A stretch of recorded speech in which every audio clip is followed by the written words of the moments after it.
उत्तर प्रदेश में देखा जा रहा है कि अपनी पुरानी दुश्मनी निकालने के लिए लोग अपने विपक्षी को थाना पुलिस के चक्कर में फंसाने की कोशिश करते हैं, उसके ऊपर झूठा मुकदमा दर्ज कराने की कोशिश करते हैं। आजकल ये भी देखा जा रहा है कि थाने में बहुत सारी छेड़छाड़ और बलात्कार की घटनाओं को लेकर के थाने में प्रार्थना पत्र दिया जाता है, जिसमें लगभग 70-80% मामले झूठे होते हैं। गांव देहात में अगर किसी वजह से दो पक्षों में मारपीट हो जाती है तो लोग सोचते हैं इसको गंभीर से गंभीर धारा में फंसाया जाए। जैसे मान लो कहीं खेत में कोई बहेला कोई जानवर चरने लगा या फिर नाली खड़ंजा रास्ते का विवाद होता है तो लोग थाने पहुंच जाते हैं, एप्लीकेशन लेकर के और विपक्षी पर लिखा देते हैं कि फलाने ने हमारी बेटी के साथ छेड़छाड़ की है, उसके साथ बलात्कार करने की कोशिश की है। तो ऐसे मुकदमे में, ऐसे झूठे मुकदमे में लोग एक दूसरे को फंसाने की कोशिश करते हैं, लेकिन इन सब का पर्दाफाश करने के लिए आखिरकार पुलिस बैठी हुई है। पुलिस का काम यही है कि क्या सच है और क्या झूठ है। तो ऐसी एक घटना हमारे श्रावस्ती जनपद में घटी है, जहां पर 4 लोगों ने पुलिस को बेवकूफ़ बनाने की कोशिश की थी, लेकिन पासा उल्टा पड़ गया और खुद ही गिरफ्तार होकर के जेल जा रहे हैं। तो श्रावस्ती में लूट की झूठी घटना बता करके पुलिस को गुमराह करने वाले 4 अभियुक्तों को पुलिस ने गिरफ्तार किया है, जिन्होंने एक मनगढ़ंत कहानी बनाई कि 13 फरवरी 2024 को ये लोग सिरसिया विभूतिनाथ जा रहे थे। रास्ते में एक बाइक सवार ने इनकी कार को रोक करके इनके ऊपर पत्थर बरसाए और इनकी गाड़ी में रखा बैग जिसमें 2 लाख रुपए थे उसे लूट ले गए। दरअसल ये सब इन्होंने एक व्यक्ति को फंसाने के चक्कर में किया, जिसने इनके ऊपर मुकदमा दर्ज कराया था और मुकदमे में सुलह लगाने के लिए ये लोग उसके ऊपर लूट का आरोप लगा रहे थे। लूट की सूचना देने वाले अपने विपक्षी की गाड़ी का नंबर दिया कि विपक्षी की मोटरसाइकिल लूट की घटना में शामिल थी। जब पुलिस ने इस मामले की जांच पड़ताल की तो पता चला कि सारी घटना झूठी है, क्योंकि विपक्षी का लोकेशन सर्विलांस से चेक किया गया तो उसकी उपस्थिति घटना के आसपास भी दिखाई नहीं पड़ी।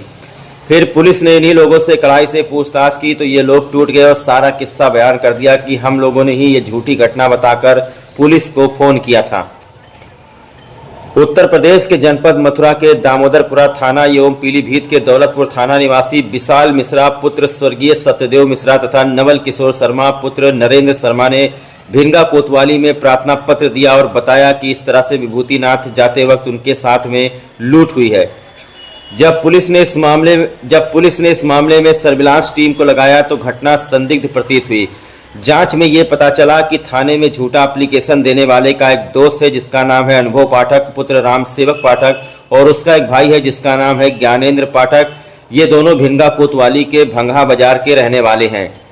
इनके ऊपर गांव के ही एक व्यक्ति जिनका नाम अनिल कुमार सोनी है, उसने इनकी पुरानी रंजिश चल रही थी। अनुभव पाठक के कहने पर ही इन लोगों ने लूट की घटना में अनिल सोनी की मोटरसाइकिल शामिल होने का जिक्र किया ताकि अनिल सोनी को फंसाया जा सके।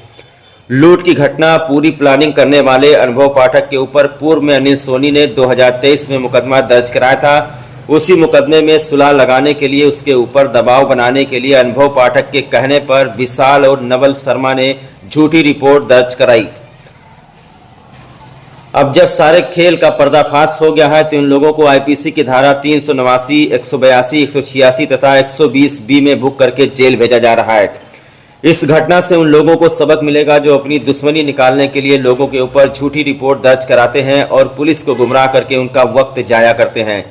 वैसे इन लोगों का आपराधिक इतिहास भी शर्मसार कर देने वाला है। इसमें से जो नवल किशोर शर्मा है वो अपहरण और बलात्कार एवं दहेज अधिनियम का अभियुक्त है, जिसके ऊपर उत्तर प्रदेश के कई थानों में मुकदमा पंजीकृत है।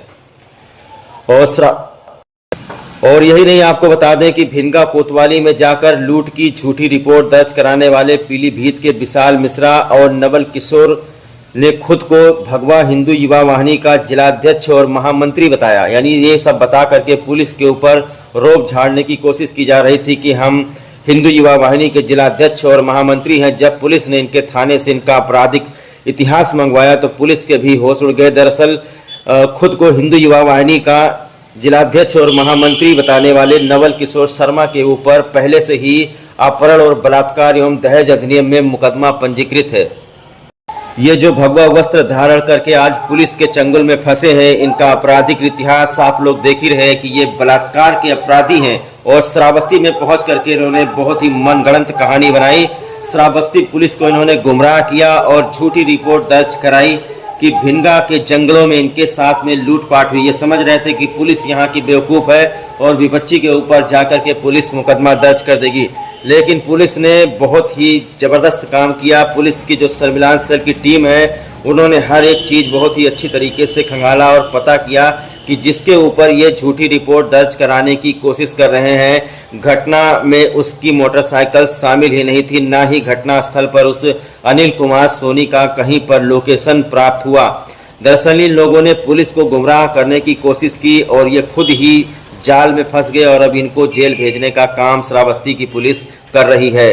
हिंदुत्व को भी बदनाम करने वाले इन लोगों का चेहरा आप लोग देख लीजिए। खुद को भगवा हिंदू युवा वाहिनी का जिलाध्यक्ष और महामंत्री बताते हैं, और जब इनका आपराधिक इतिहास निकाला जाता है तो पता चलता है कि ये बलात्कारी हैं। जी, लूट का खुलासा किया गया है, क्या है पूरा मामला?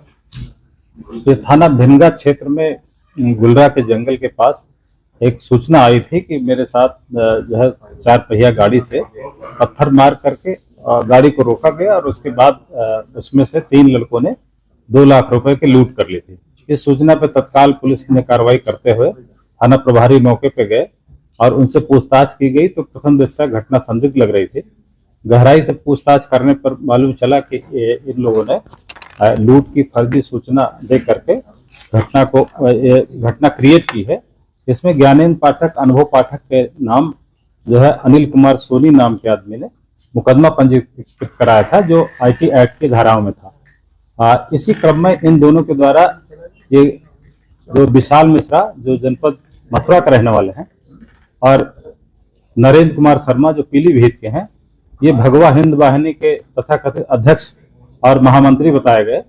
इन लोगों ने इस घटना को क्रिएट करके अनुभव पाठक और ज्ञानेंद्र पाठक के कहने पर इस लूट को अंजाम दिया और अपने पुराने मुकदमे में एक दूसरे को फंसाने के लिए और मुकदमों में समझौता करने के लिए, दबाव बनाने के लिए ये घटना कारित करना दिखाया है। इस संबंध में पूरी घटना का अनावरण हमारे एडिशनल SP और क्षेत्राधिकारी और थाना प्रभारी की टीम ने किया है और अब नियमानुसार अग्रिम कार्रवाई करते हुए इनको जेल भेजा जा रहा है।